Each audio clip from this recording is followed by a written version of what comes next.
Imagine buying a property that's been stuck on the market for over 500 days. Everyone else has given up on it and nobody seems to know what to do with it.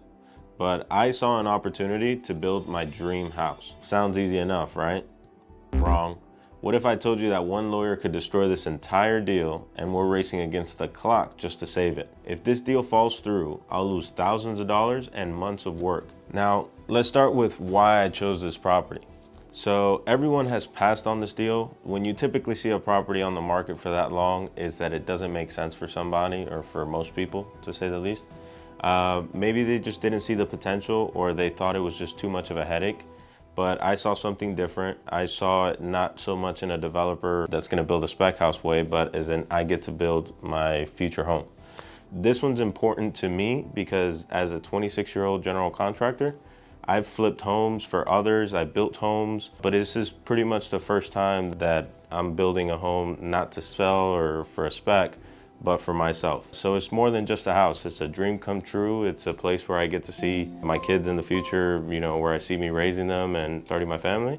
So that's essentially why this one's very important to me. Now, when you're looking for your property, let's highlight some key features that you need to pay attention to so you can find an opportunity like this. Look for properties that others have overlooked. Something that's been listed for a long time often means that the seller is motivated to negotiate. You need to assess the property and essentially see what it's going to cost you to repair or build, and can you add enough value to make it work. And you also kind of need to know the market. You need to know that area. I actually know that area pretty well. After doing, you know, more due diligence in the neighborhood, we realized that one of the main reasons that nobody buys and develops in these areas or splits these lots is because there's no public utilities.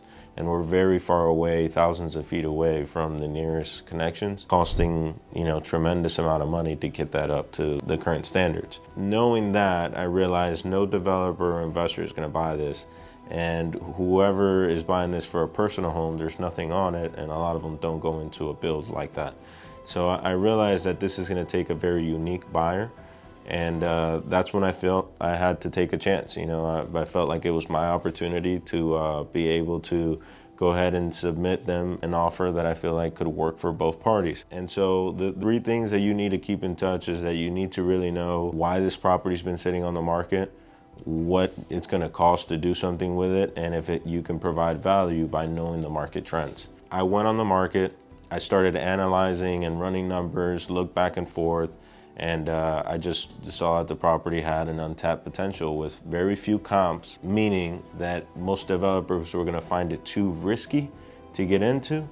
But in my case, I was going to build it for my personal house, and I have some comparables that I can use to showcase why it's worth it on paper. I had to basically put together a form of creative offer. So creative has seller financing, subject to, there's a lot of different ways, right? Basically, the way we had to structure this one was this property was inherited by the seller. It was paid free and clear. Allowing that, I'll have lenders that will cover my construction financing up to 100% as long as I have a free and clear piece of land. Notating that this piece of land is $600,000 what the seller is asking for, and it's probably only worth $350,000 cash, around that range, means you're overpaying significantly and very hard for you to come in with that money cash to then build your property. Luckily, the way we structured the deal was we basically went and reached out to the seller and found what are the important things and the roadblocks that are impeding him from selling. We basically went down to the detail as to what's important to him, and it's a property that's not costing him any money. He inherited, he's willing to wait the time, he just wants to get the most amount of money possible for this property. So what can we do? Okay, perfect.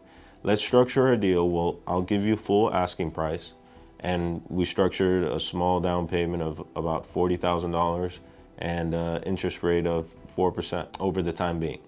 And I originally started him off with trying to get 10 years of a balloon. Unfortunately, he wanted to do something a little bit sooner, and we settled on 2 years. We're gonna be able to buy this property as a partnership, or something called a TIC, that will allow us to get financing on the property for construction, allowing me to build my dream house, and then being able to refinance out the house plus the seller finance to essentially be in the property after it's built. Structuring it this way helps both me and the seller in allowing him to get the most amount of value for his property without having to take a discount, and me in that it gives me the flexibility of being able to build my house and get and refinance and basically get all the parties liquidated without being hemorrhaging an extreme amount of capital outright.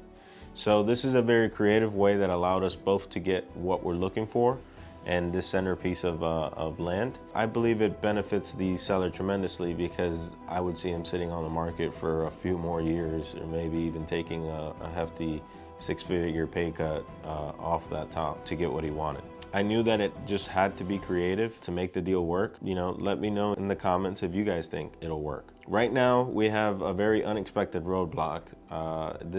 Everything was moving forward super smoothly. I spent weeks working on this deal and thousands of dollars already on attorneys and drafting architectural and stuff like that.